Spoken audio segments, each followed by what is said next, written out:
എന്റെ നാട്ടിലൊരു ഇപ്പൊ ഞാൻ എന്ത് പറഞ്ഞു ഇതൊക്കെ കണക്ട് ആയിട്ട് എനിക്ക് തന്നെ പറഞ്ഞിട്ടുണ്ട്. അതായത് പറഞ്ഞു ഇപ്പം എന്റെ നാട്ടിലൊരു ശെൽവപ്രസാദ് എന്ന് പറഞ്ഞിട്ടുണ്ട്. അവനിപ്പോ തൃശ്ശൂർ സെറ്റിൽ ചെയ്തേക്കുക. ഇവൻ ഇടയ്ക്കിടയ്ക്ക് വരും അല്ലെങ്കിൽ ഞാൻ പാടിയ പാട്ടാണ്. എന്ന് വെച്ചാൽ നമ്മുടെ അടുത്ത് ഒഴിഞ്ഞ ഒരു കമ്പനി ഉണ്ട്. ഈ പ്ലേറ്റ് ഉണ്ടാക്കുന്ന കമ്പനിയായിരുന്നു. വീടിന്റെ ഫ്രണ്ടിൽ ഒരു പാടത്തിന്റെ കയറിലെ കമ്പനി. ഈ കമ്പനി പൂട്ടിപ്പോയി കഴിഞ്ഞപ്പോൾ അത് വെറുതെ കിടക്കുക. ഒരു വലിയൊരു ഹാളാ. ഇതിന്റെ നടുക്ക് പോയിട്ട് ഇത് പാടും. അപ്പൊ ഇതിങ്ങനെ എക്കോ അടിക്കും.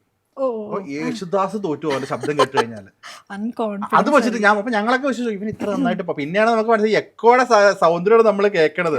അതുപോലെ എക്കോ ഇട്ട് പാടിക്കഴിഞ്ഞാൽ ഞാൻ നന്നായി പാടാല്. പിന്നെ പാട്ട് വെച്ച് കൂടെ പാടാൻ നന്നായി പാടും. എനിക്ക് ഏറ്റവും ഇഷ്ടം പാടാൻ ഇപ്പൊ കാറിലിരുന്നിട്ടാ.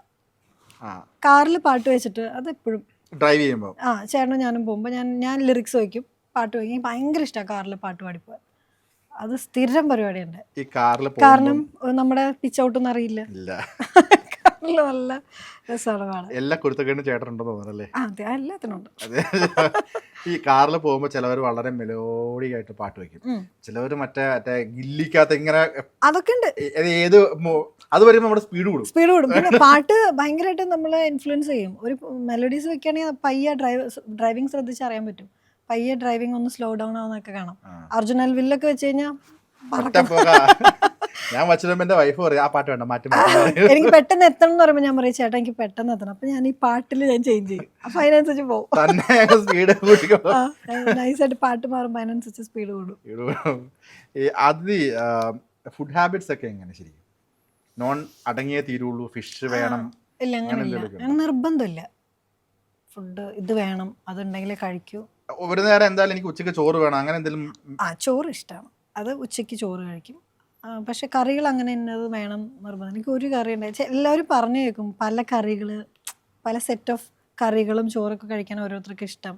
എനിക്ക് ചോറും ഒരു കറി ഉണ്ടെങ്കിൽ ഞാൻ ഒരു കറി എടുക്കത്തുള്ളൂ. എനിക്ക് അങ്ങനെ കഴിക്കാനേ പറ്റാറുള്ളൂ. എനിക്ക് എല്ലാം കൂടെ മിക്സ് ചെയ്താൽ എനിക്ക് കഴിക്കാൻ പറ്റില്ല. എല്ലാം കൂടെ കണ്ടാൽ ഞാനിങ്ങനെ എനിക്ക് വേണ്ടത്. ഓരോ ഫംഗ്ഷനൊക്കെ മുമ്പ് എനിക്ക് മൊത്തത്തിൽ മടുക്കും. പക്ഷെ എനിക്ക് അമ്മ ഉണ്ടാക്കുമ്പോൾ ഞാൻ ഒറ്റ കറി മാത്രം സെപ്പറേറ്റ് എടുത്ത് ചോറ് കഴിക്കാൻ ഭയങ്കര ഇഷ്ടം. അങ്ങനത്തെ ബെഡ്റൂമിൽ കൊണ്ടുപോയിരുന്ന് കഴിക്കുക, ടീയുടെ മുമ്പിൽ ഇരുന്ന് കഴിക്കുക, അടുക്കളയിൽ ഇരുന്ന് കഴിക്കുക, ആ കൂട്ടത്തിലാണ്. ഒരിക്കലും നമ്മൾ ഡൈനിങ് ടേബിളിൽ ഇരുന്ന് കഴിക്കുന്നത് വളരെ അപൂർവമാണ്. അത് ഡൈനിങ് ടേബിളിൽ തന്നെ ഉണ്ടെന്ന് കഴിക്കും. അല്ല, ഡൈനിങ് ടേബിളും പിന്നെ സെറ്റിൽ ടി വി കാണുമ്പോൾ ഇരുന്ന് കഴിക്കും. ബെഡ്റൂമിലേക്ക് ഫുഡ് കൊണ്ടുപോകാൻ അങ്ങനെ സമ്മതിക്കാറില്ല. പറ്റുമായിരുന്നു, പക്ഷെ സമ്മതിക്കില്ല. നമുക്ക് അത് സെലിബ്രിറ്റിയാണ് പുറത്തുള്ള. ഈ വീട്ടിൽ ശരിക്കും പറഞ്ഞ മോളാണ് അടിച്ച്. ഇപ്പം എന്തെങ്കിലും അറിയുമ്പോ ഒരു അടി കൈക്കട്ട കിട്ടിയിട്ടുണ്ടോ അമ്മയുടെ ഭാഗത്തുനിന്ന്? ഇപ്പൊ ഇല്ല. ഇപ്പൊ കുറെ നാളായിട്ട് അമ്മ നല്ലപോലെ അടിച്ച് വളർത്തിയ 3 പേരാ ഞങ്ങള്. 3 പേര് നല്ലപോലെ ആവശ്യത്തിന് വഴക്കും അതിന്റെയൊക്കെ ഒരു പാമ്പറിങ് ശരിക്കും അച്ഛനായിരിക്കും പലപ്പോഴും. അച്ഛൻ പാമ്പർ ചെയ്യും. ഞാൻ അച്ഛന്റെ ഉണ്ണിമോളാണ്. അപ്പം അത് അതിന്റെ ഇതുണ്ട്, പാമ്പറിങ്. അമ്മയുണ്ട്, നന്നായിട്ട് കൊഞ്ചിക്കും, എല്ലാം ഉണ്ട്, മിക്സ്ഡ് ആണ് അവിടെ. എല്ലാം ഒന്നിനും ഒരു കുറവൊന്നുമില്ല. പക്ഷെ അടി കിട്ടണത് അടിയും തരും. അതിനും ഒരു അമ്മയുടെ പേര് ഗീത. ഓക്കെ. ഈ നമ്മൾ ടി വി കണ്ടുകൊണ്ട് ചോറിനെന്ന് പറഞ്ഞാൽ ചോദിച്ചാൽ നമ്മൾ ഈ എല്ലാ ഒട്ടുമിക്ക ആളുകളും ഈ ഉച്ചപ്പടങ്ങൾ എന്ന് പറയുന്ന ഒരു കൂട്ടം സിനിമകളുണ്ട്. ചിലപ്പോൾ ഒരു 90കളിലെ സിനിമകളായിരിക്കാം, ഒരു ദിലീപ് സിനിമകളായിരിക്കാം, ലാലേട്ടൻ, ജയറാമേട്ടൻ്റെ ഒക്കെ പടങ്ങളായിരിക്കാം. ആ കൂട്ടത്തിൽ തന്നെ പെടുന്ന ഒരു വ്യക്തിയാണ്. അയ്യോ, ഞാനും എൻ്റെ ചേട്ടനും ഞങ്ങൾ കറക്റ്റാണ്. എനിക്ക് സിനിമ വേണം ഭക്ഷണം കഴിക്കുമ്പോൾ. ആ സിനിമ കാണുകയാണെങ്കിൽ നമുക്ക് ഭക്ഷണം കഴിക്കാൻ തോന്നും. വിശപ്പും കറക്റ്റ് ആയിരിക്കും. പഴയ സിനിമകൾ ഇത് ദിലീപേട്ടൻ്റെ, ലാലേട്ടൻ, ജയറാമേട്ടൻ്റെ അവരുടെ സിനിമകൾ ഭയങ്കര ഇഷ്ടമാണ്. പിന്നെ പിന്നെ സി ഡി മൂസ് ഒക്കെ വെട്ടൊക്കെ ഒരു ലോഡ് ടൈം കണ്ടിട്ടുള്ള അതുപോലൊക്കെ ഒരു ക്യാരക്ടേഴ്സ് ചെയ്യണമെന്ന് ആഗ്രഹമില്ല ശരിക്കും. ശരിക്കും പറഞ്ഞാൽ അതിഥി രവി എന്ന് പറയുന്ന ആക്ട്രസിനെ ശരിക്കും മലയാള സിനിമയിലെ ടെക്നീഷ്യന്മാർ അത്രയും ഒരു കാലിബർ യൂസ് ചെയ്തിട്ടുണ്ടോ? അങ്ങനെ റോള് 100% തൃപ്തിയാണോ കരിയറിലാണോന്ന് ചോദിച്ചാൽ ഹാപ്പിയാണ് ഞാൻ. തൃപ്തിയാണോ ചോദിച്ചാൽ എനിക്കറിയില്ല. അത് പിന്നെ ആരും ആവില്ല. നമുക്ക് ഓരോ കഥാപാത്രങ്ങൾ ഇനിയും ചെയ്യണം എന്ന് പറയില്ല. ഞാൻ ഹാപ്പിയാണ്, അതിന് കുറവില്ല. പക്ഷെ ഈ പറഞ്ഞ പോലെ തൃപ്തി, ഒരുപാട് നല്ല കഥാപാത്രങ്ങൾ ചെയ്യണം, അത് പോരണം കഴിഞ്ഞാൽ നമുക്ക് ഇനിയും ചെയ്യണം തന്നെയല്ലേ തോന്നുള്ളൂ. തൃപ്തി ഉണ്ടാവുന്ന ഒരു ആക്ടേഴ്സ് ഉണ്ടാവണമെന്നില്ല എനിക്ക് തോന്നുന്നു, ആരും ഉണ്ടാവില്ല. അപ്പം അങ്ങനെ നോക്കുമ്പോൾ ശരിയാ, തൃപ്തിയല്ല. ഇനിയും ഒരുപാട് നല്ല കഥാപാത്രങ്ങൾ, എനിക്ക് നല്ല സിനിമകൾ ചെയ്യണം തന്നെയാണ് ആഗ്രഹം. ഈ ഒരുപാട് സൗഹൃദ വലയങ്ങളുണ്ടാവും. ഈ സൗഹൃദ വലയങ്ങളിലൊക്കെ നമ്മൾ ഇന്റർവ്യൂ തുടങ്ങുന്നതിന് മുന്നേ സുരാജേട്ടൻ തന്നെ എൻ്റെ കാര്യം നമ്മൾ സംസാരിച്ചപ്പോൾ അത് തന്നെ കോട്ട് ചെയ്ത് വരാം. സുരാജേട്ടൻ പറഞ്ഞിട്ടുണ്ട് അവസരങ്ങൾ ചോദിച്ചു മേടിക്കാറുണ്ടെന്ന് പറഞ്ഞിട്ടുണ്ട്. ഒരു എന്തിനു മമ്മൂക്ക അവരെ അതെ. അതിഥി അങ്ങനെ സുഹൃത്തുക്കളോടൊക്കെ അവസരങ്ങൾ അങ്ങനെ ചോദിച്ചിട്ട് നല്ലൊരു ക്യാരക്ടർ എനിക്ക് ഇന്ന രീതിയിൽ നീ എഴുത് അല്ലെ അങ്ങനെയൊക്കെ പറയാൻ പറ്റുന്ന സൗഹൃദങ്ങളുണ്ടോ? അത് എങ്ങനെയാണ് സൗഹൃദങ്ങൾ സിനിമയിൽ? അങ്ങനെ സൗഹൃദങ്ങളില്ല. ഇപ്പൊ ഞാൻ പക്ഷേ കുറച്ച് പേര് നമുക്ക് വേണ്ടിയിട്ട് അല്ലെങ്കിൽ ഒന്ന് രണ്ട് നമ്മൾ ടീമപ്പ് ചെയ്തൊക്കെ വർക്ക് ഇപ്പം പ്ലാൻ ചെയ്യുന്നൊക്കെ ഉണ്ട്, നല്ല സിനിമകൾ. അപ്പോൾ എനിക്കും പ്ലാൻ ഉണ്ട്, നല്ല ചെയ്യുമ്പോൾ നല്ല ഇതിൽ ചെയ്യണം, അങ്ങനെയുണ്ട് ഇപ്പോൾ. അതിപ്പോൾ ഈ അടുത്തൊക്കെ ആയിട്ട് വന്നതാണ്, നമ്മളിലേക്ക് വന്നു ചേർന്നതാണ്. ഞാനായിട്ട് പക്ഷേ തേടിപ്പോയതുമല്ല. അതാ ഞാൻ പറഞ്ഞത്, ചില സമയത്ത് നമ്മൾ പറയില്ലേ, ഞാൻ എക്സ്പെക്ട് ചെയ്ത ആളുകളല്ല ഒന്നും.